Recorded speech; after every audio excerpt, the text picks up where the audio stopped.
I'm Kenneth, a relationship coach and a psychotherapist. Every relationship is different and every breakup is different. Work with me and you'll get professional help on your situation. And if you're in no contact, focused on personal growth, my workbook series, The Knowledge, will help you make changes like you've never made before. Available now at AskCraig.net.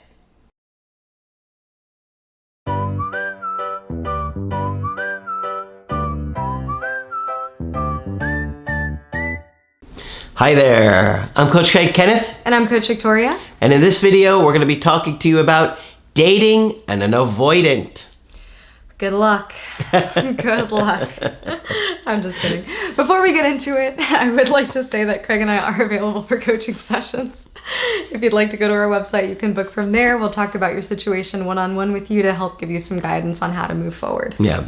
You know, some people are like, never date an avoidant. I know. Yeah. You don't have to date an avoidant if you don't want to. Mm-hmm. It's totally up to you and totally understandable.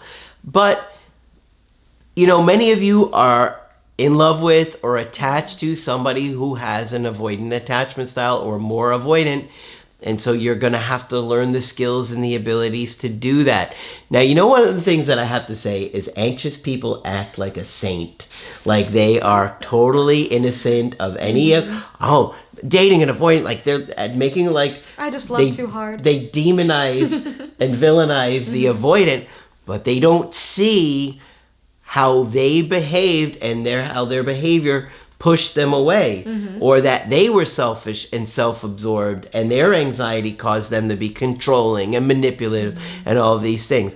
So you just want to be taking a look at yourself and making sure that you are a great partner before you sit there and bash other people and how they were. Right. Because everybody has their own expectations and needs in a relationship, and you know, balancing it is not easy because not everybody is the same level of anxious or avoidant. It's like a spectrum, and we kind of go back and forth in that, and a lot of that actually has to do with the pressure our partner may be putting on them. Exactly. So if you're able to manage your own anxiety better and stop pressuring the avoidant, a lot of times they can give you more than they could when they were getting that pressure. Right. And while it's not an excuse for any behavior, any mistreatment to your partner, remember that these attachment styles come out of a place of hurt. They come out of a place of pain. And at one point in your life, your dysfunctional or insecure attachment style was functional. It was your superpower to protect you at the time. The issue is now if you're watching this, more likely you're an adult. You know, you have different resources now than you did then. And so you're in a completely different position and situation. So in this video, we figured we would cover what it's like dating an avoidant, some things to keep in mind, give you some guidance as you move forward in a relationship with an avoidant if you choose to. Yeah, and I just want to say one thing real quick. Sometimes people don't understand that you become avoidant because a lot of hurt and trauma and pain. You don't become avoidant when life was good. You become secure, okay? So if you hear an avoidant say their life was great and there was no problems, they're probably gaslighting themselves. They probably have pushed their memories so far down they don't even remember those things anymore.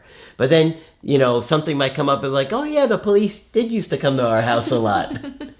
And yeah, my mom did used to beat me with a crowbar. You know, and it's like, what? Yeah, we're laughing about it because it's so ridiculous how dissociative you can become from your own childhood experiences. Yeah. You know, we're not trying to make light of the situation, but rather these are things that we hear sometimes. You know, somebody can really believe that they've had a great childhood, and sometimes, you know, even their parents will say, well, we tried to provide for you as much as we can. You've had a roof over your head.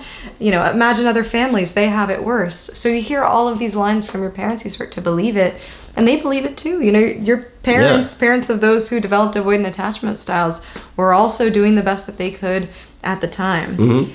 And it's really important to acknowledge how severe it is when police show up at your house all the time. How severe it is if your parents are physically abusing you, and what impact that has on your psyche, on your development from childhood to adulthood, on your relationships. So that's really what we want to put the focus on. Yep. And for context, attachment styles are developed based on your relationship with your caregiver. That acts as a blueprint to how you treat your partner, how you attach later on in life, and how you relate to others, particularly key figures in your life, such as a girlfriend, boyfriend, wife, husband, spouse, etc., partner. Yep. And so for some people, they deal with neglect in their childhood differently than others. For the avoidant, when their needs haven't been met as a child, they've decided to give up on trying. They've decided, I need to rely on myself. I don't have any other choice to survive. I can't count on anyone. Right. So what you'll see in adulthood is you'll see a lot of distrust in people who have developed this attachment style. You'll see a lot of hyper-independence. It will be very difficult for them to open up, to be vulnerable. It will take a lot. It'll almost feel like pulling at teeth, and us as therapists, we see it all the time. When we hear someone's going to be, says that they're an avoidant, we're like, all right, this is going to be a quiet call unless we're able to use our magic to try to make something of it, depending on when a person's ready, of course. Well, one of the things I have to say is that avoidance, if they are broken up with, they will get motivated to really change. And in fact, I think that's probably the time that motivates them the most to really grow. After somebody's broken up with them, they will really say, oh my God, I don't want to lose this person. And they will really change. Or try to. It is impressive what a breakup can do and how people can change. Breakups are so powerful in that way. Another thing that can happen is they become a lot more aware of their emotions after a breakup. They're starting to realize, oh my gosh, I'm feeling anxious. I'm feeling, what is this feeling?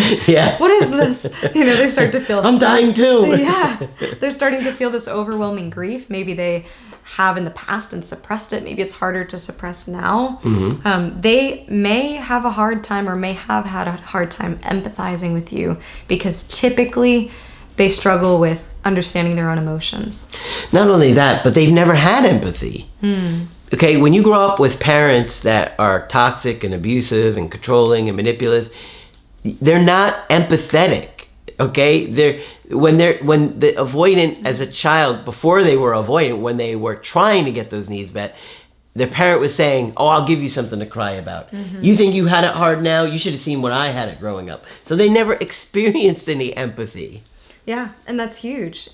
For a lot of kids, their first experience with empathy might be with a teacher, might be with somebody in the community, maybe, a family friend, and that can be, really jarring. They might not be able to recognize it. They might not be able to see it as something you do. It might be hard for them to model that if they're not shown it.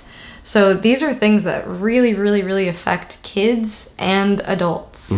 Another thing that you might find in avoidance is they have a greater need for space. Because they've needed to rely on themselves, it's hard for them to be around others as much, and intimate relationships, closeness. Yeah, why would you want to be around people if your whole life people have treated you badly? You couldn't count on them. You couldn't trust them. They were mistreating you. Of course you're going to want more space because you haven't had a history of, good relationships or connections, Exactly. So avoidance can show a lot of these different traits. Another difference that you'll see in relationships as adults is they tend to triangulate and triangulize. They will bring in a third party into the situation. It could be bringing maybe family into your relationship drama. It could mean talking... An ex. Yep, an ex. That's a big one. They sometimes are married. We see you out there. Sometimes you're married or involved in other romantic relationships. And the idea behind that is you can't get as close when you have multiple things pulling at your emotional energy. That's right. Yeah. When there's two people, the connection can be a lot more overwhelming than when there's three. You go back and forth. Okay? They bring somebody else in the picture. And so now all of a sudden they get close to them and pull away from you. Then all of a sudden they push them away and they get close to you. Right. And that person is never a person that actually builds your connection. They're always a person that creates a wedge. And anxiety. Right. Right. It's not like a mentor, couples therapist, or anything like that that's trying to grow your connection, but more of the opposite. And the other thing that can do when they have this other person, you get so anxious about them going to this other person all the time, it makes you obsess over them and keeps your interest high. Right? So you got a high interest in this person, and so they kind of are treating you poorly because they're not caring how this is affecting you or the empathy, showing any empathy for you. But it keeps you obsessed over them while they're really doing nothing but talking to other people. And then they do it to that person too. And they pull away from that person and keep that person obsessed about them. Yeah. But so you have to be aware of these things if you're going to date somebody who's avoidant. And from the outside, you might see the person who acts more avoidantly and think, they just don't care. But you have to understand, this is a person who's really hurt. Imagine not being able to enjoy the fruits of closeness. We as human beings, we rely so much on connection for our mental health, for the way that we live, to feel whole. And so for them to do all of these tactics, to have all of these traits that continually distance them from people, they're still human. They still want to get close. But there's all these things, all these traumas that are keeping them from it. So it's actually quite a sad thing. Yeah, it really is. So many of you hearing this, you're probably like, well, why would I want to date an avoidant? You're really selling this to me, Craig and Victoria. And some of you might be dating someone who's more avoidant and continually not be getting your needs met. And so that can wear down on you too. You might be thinking, is this worth fighting for? Is this worth working towards? Will this person change? Or should I leave the relationship? But only you can decide what you need. Okay, your needs are going to be different than my needs or Victoria's needs or the person sitting next to you in the room's needs. We all have different needs. So only you could decide if you can date an avoidant or want to date an avoidant. Many of you have the attitude of, I'll give it another shot with my avoidant because I love him already, but I don't want to date another one. I've heard that a lot. It's fine, whatever you want to do, whatever makes you happy. Right, and the bottom line here is being able to protect yourself and advocate for your needs as much as you possibly can.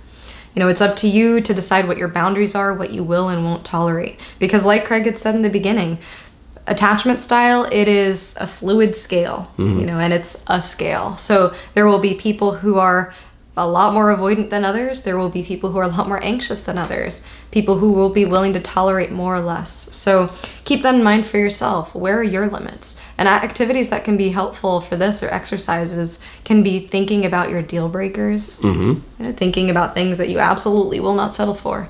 You can even do like a green, yellow, and red light type of system. Like maybe these are some things that can be negotiable. These are some absolute no's. And these are some things that I'm okay with. Yeah. So thinking about that might be helpful in figuring out, okay, is this worth it or not? And I mean, I think nothing is better than the good old pros and cons list. Pros and cons list has gotten me through a lot of life struggles. And it really is a really great decision-making tool. Think about, are the pros outweighing the cons here? And not just the potential pros, okay? Yes. The actual pros. What's actually happening? Are your needs actually getting met? Are you able to maybe supplement that with friends, family, social support?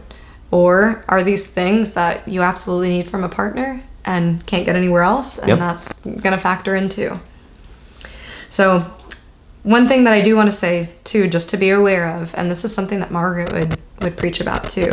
She would say that emotional avoidance can get to a point where it can actually be neglect, and it can actually cross over to the boundary of emotional abuse. That's true. So consider that, learn more about emotional abuse. I think we do have videos on our channel about that too, where people can be neglectful on purpose. It can cross to a point where now maybe you're married with someone and they're not keeping up their responsibilities, or they're so avoidant, you never see them around, or, whatever it might be. So consider that for yourself. How, at the end of the day, how is this affecting your psyche? Absolutely. You have to think about your own needs and what is going to be okay for you. What's going to make you happy?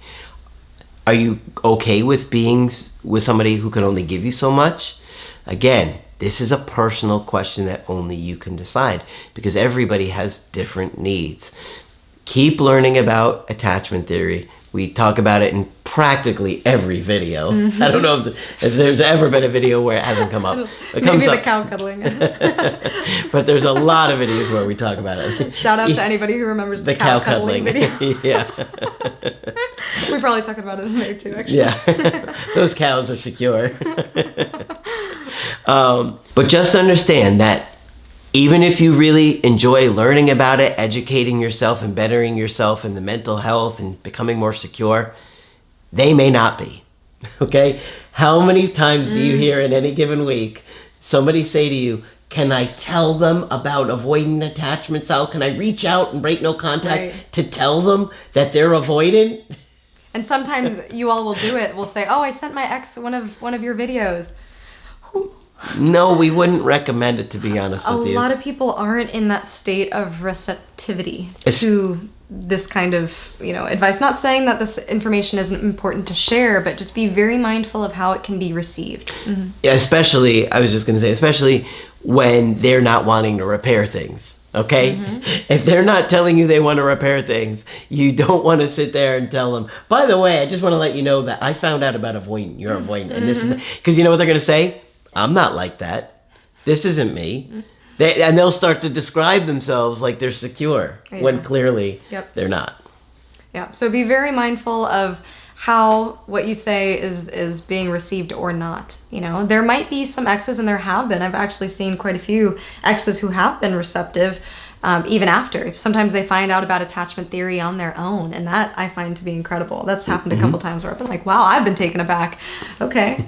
So sometimes that does happen, and when you're in a relationship with someone who's avoidant, of course, in a partnership, you should be able to bring up things that concern you. You should be able to bring up things that you want to grow towards. So we do encourage that, but just be mindful of how it's received. Be mindful of how you're presenting it. Like we said in the beginning, you don't want to come off as blamy. You don't want to say this is your problem. It's a dynamic. Yeah. Okay. So invite them to learn with you. Yep. Okay. Don't force or don't pressure. Yeah. And it's all about becoming more secure. Mm-hmm. That's really the goal. And no one is going to be perfect. John Gottman talks about this too. Really, when you're marrying someone or committing to someone, you're committing to a lifelong with their issues too. Only Margaret was perfect. And we used to joke with her about that all the time. Only Margaret is perfect. Yeah. So consider that. Everyone's going to have their own things that they need to work through. Mm-hmm. And for your own self-reflection, if you find yourself consistently attracting avoidance, is there a part of you that's avoiding? This is also something that Margaret would say. That is true. I've said that to people, and they're like, how am I the avoidant? Mm-hmm. Well, if you're always attracted to people that are unavailable, maybe there's something more to look at. It's not as simple as, as it looks. Right. And some of you, especially those of you who are more anxious, might have a higher tolerance. You might be making a lot of rationalizations for people, justifications.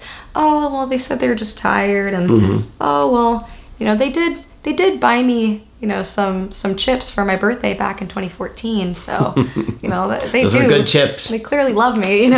You start to justify and try to defend your partner not meeting your needs. So, it also matters how long you let the person stay. We talk about how we attract our level of functioning in a partner. Typically the partners we choose are at a similar level of mental health as we are, but also we allow partners to stay that are at a similar mental health as we are. Mm-hmm. So secure people, it gets to a certain point where they're saying, ooh, wait a minute, this isn't working for me anymore. Yep. And that's something that Margaret would say all the time too. Is this working for you? Mm-hmm. And if there's a boundary you need to set, well, this isn't working for me. Let's figure out what we can do here. And the difficult part with avoidance, sometimes they make you feel like you're asking too much. Mm-hmm. So really, you have to be really centered, coming back to yourself, what you believe is true, what you need, being authentic to you, and sticking to that, not conforming just because your partner is saying that it's too much or overwhelming. Think about what you need. You need to think long and hard about what you're going to get yourself into. Mm-hmm. And many of you are at the place where, you're saying, I don't want any other avoidant. I hear this a lot, but I want that avoidant, and I'll tolerate it with them because I already love them. Mm-hmm. let me tell you something. If you don't do the work, I promise you there are going to be a lot more avoidants in your future, and you won't know it till it's too late because they don't act avoidant in the beginning. So you have to know this stuff really well. And the better you know it, the more likely you're going to see their attachment issues from the get-go and decide, okay, this isn't going to be for me, and move on before you get invested. And sometimes, I don't know if you guys are going to like this comment, but sometimes you don't realize how avoidant your partner or your ex has been until you start dating someone who's anxious or even secure. You know, you start dating that person, you're like, wow, these needs are getting met. You know, nobody's ever asked me how my day was. So you start to see that in the next partner, and you realize, you know, how everyone is so different. And sometimes we convince ourselves, well, no one's going to love me as much as my avoidant partner. Yeah. You know, the times that they do give me attention, it feels so good because it's so rare. You know, we start to convince ourselves of that, but you don't know. Life is long. So a lot to think about. About. And we highly encourage you to really educate yourself on this stuff. Do your own work too, because everybody has their own attachment issues. And the more you work on it, the more you're going to heal, the more confident you're going to become, and the healthier your relationships are going to be with other people and yourself. All right, so hopefully this is helpful to you. If you want to get our help personally, you can do that on my website, askcraig.net. I do email coaching and I do Skype. Coach Victoria is also available for Skype coaching. I'm here whenever you'd like to chat. Just click on her name at the top of the website to schedule with her. But that's it for this video. I'm Coach Craig Kenneth. And I'm Coach Victoria. And we will talk with you soon.